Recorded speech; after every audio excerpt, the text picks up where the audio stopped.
It was right after work, and I decided to take a shortcut home through the woods. Just a narrow trail I'd found a few weeks back. The leaves were already falling, and it looked so beautiful at first, like something out of a painting. But as I kept walking, this fog started rolling in, and suddenly everything got really quiet. I don't know what it was, but I suddenly felt this chill. The air got dense, and there was this whispering sound, but I couldn't make out any words. Just this low murmuring coming from the trees. I stopped to listen, trying to convince myself it was just the wind, but it felt too human. I kept walking, faster now, and then I spotted something weird just off the path. It was a scarecrow, just hanging there, half falling apart. But the creepiest part? Its head was turned, facing the trail, like it was watching me. I laughed it off. I told myself it was just a decoration, but I still couldn't shake that feeling, like I wasn't alone. After I passed that scarecrow, I picked up the pace, but every few steps I heard something behind me, just these faint footsteps in the leaves. I stopped, and they stopped. I looked back, and there was nothing, just the darkening trail and more mist. The sky was nearly black now, and I couldn't see the end of the trail anymore.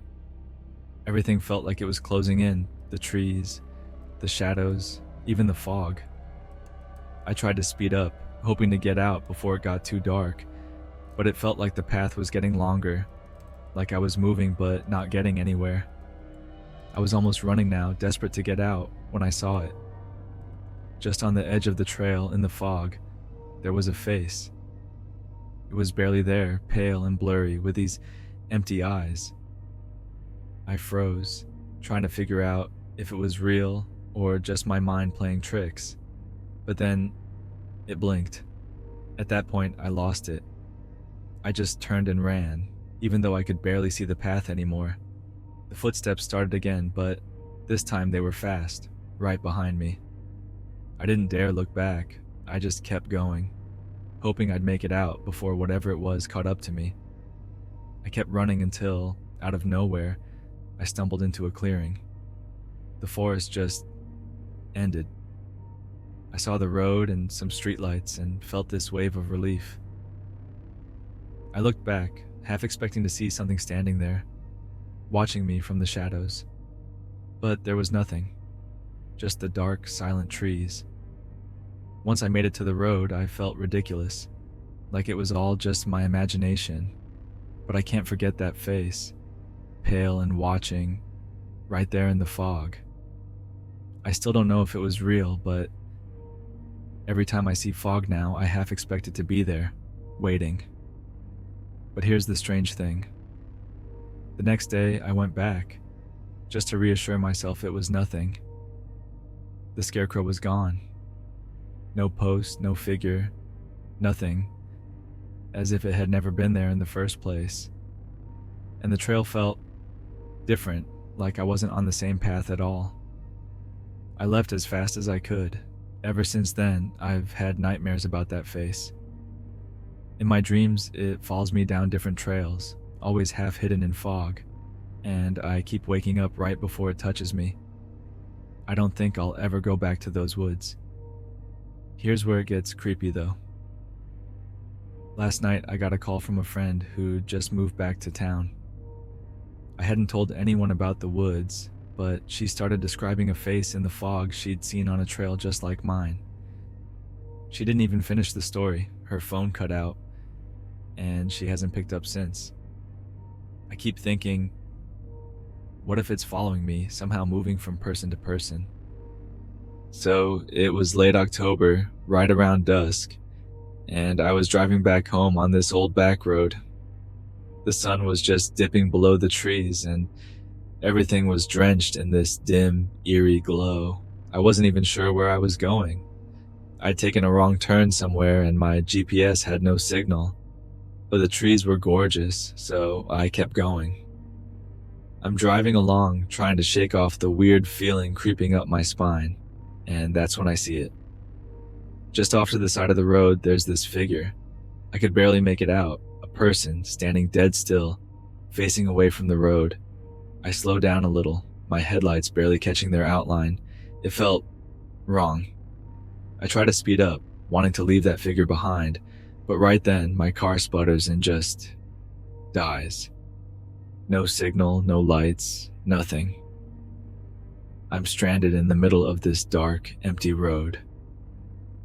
And for a second I just sit there, listening to this awful silence. I try turning the key, hoping to get something, anything.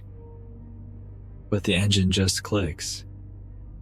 And that's when I hear it. Whispers. I can't tell where they're coming from, maybe the trees. But they're faint, like someone's just behind me. My heart's pounding and I try the car again, but nothing. I look around, trying to figure out where those whispers are coming from. And then I see it. The figure is closer now, like a lot closer. And this time it's facing me. I can't see the face, just this dark silhouette against the mist. I don't know how, but it's closer than before, like it's been moving toward me in the dark. At this point, I'm freaking out. My fingers are shaking, and I don't know why, but I turn to look in the back seat just to make sure I'm alone. There's nothing there, of course, but as I look, the whispers grow louder. It's like they're in the car with me. I take a deep breath, trying to steady myself. But when I look back at the window, it's right there. Just inches away, looking in. This pale, almost inhuman face staring straight at me.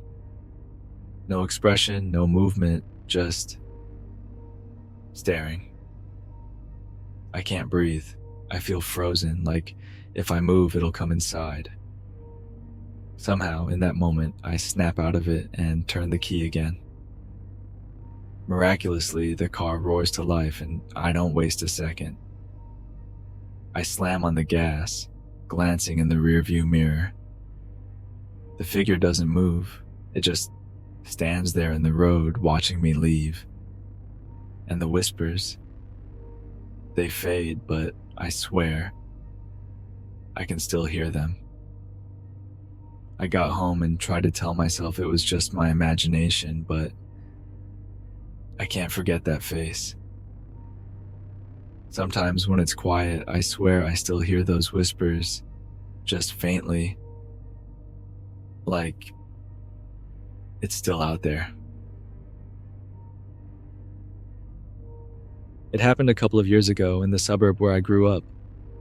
You know how quiet those neighborhoods can be in the fall, right? Trees turning golden, leaves crunching underfoot, the smell of wood smoke in the air. It was right around Halloween, and I was just about to head out for a walk when something strange happened. I was on my usual route, taking a stroll past the houses that were all decorated for the holiday. Most people were into it, with pumpkins on porches and cobwebs hanging from eaves. But there was one house, an old one at the end of the street, that always gave me the creeps. It had been abandoned for years, and the yard was overgrown, wild vines creeping up the cracked walls. I'd heard rumors that it was haunted, but I never put much stock in those stories, until that day. As I walked by, I noticed something odd. A light flickered in the attic window. I stopped, squinting up to see if someone was inside. But it was late afternoon, and the sun was setting fast, so the light didn't make sense. I figured it was just a trick of the light or something. But then I saw it again. A faint glow that pulsed, like someone was moving around up there. Curiosity got the better of me, so I walked a little closer. The front yard was a mess of weeds, and the gate creaked ominously as I pushed it open. As I stepped onto the porch, I felt this chill in the air, despite the relatively warm October day. It sent a shiver down my spine, but I shrugged it off as just being spooked by the stories I'd heard. I was about to turn back when I heard it. A whispering sound, like someone calling my name. It was so soft I almost didn't catch it. "Hey, come here," I glanced around, but there was no one in sight, just the rustling leaves and the fading light. I hesitated, my heart racing, but the pull to see what was happening was too strong. I took a few cautious steps up the creaky stairs and knocked on the door. To my surprise, it swung open with a loud groan. The inside was just as I expected. Dust and shadows, cobwebs hanging like curtains, but that light, it was brighter now, coming from a room at the back of the house. I felt drawn to it, like something was calling me inside. I moved through the living room, stepping carefully over broken furniture and strewn papers. As I approached the back of the house, I could hear that whisper again. Come closer. It was definitely coming from the room with the light. My heart was pounding in my chest, but I couldn't turn back now. When I reached the door, I hesitated for a moment, feeling an icy dread wash over me. But I pushed it open, and what I saw took my breath away.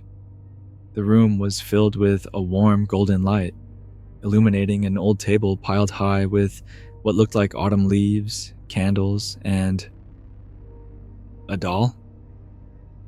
It was an old porcelain doll, its face cracked and faded, but its eyes were startlingly bright.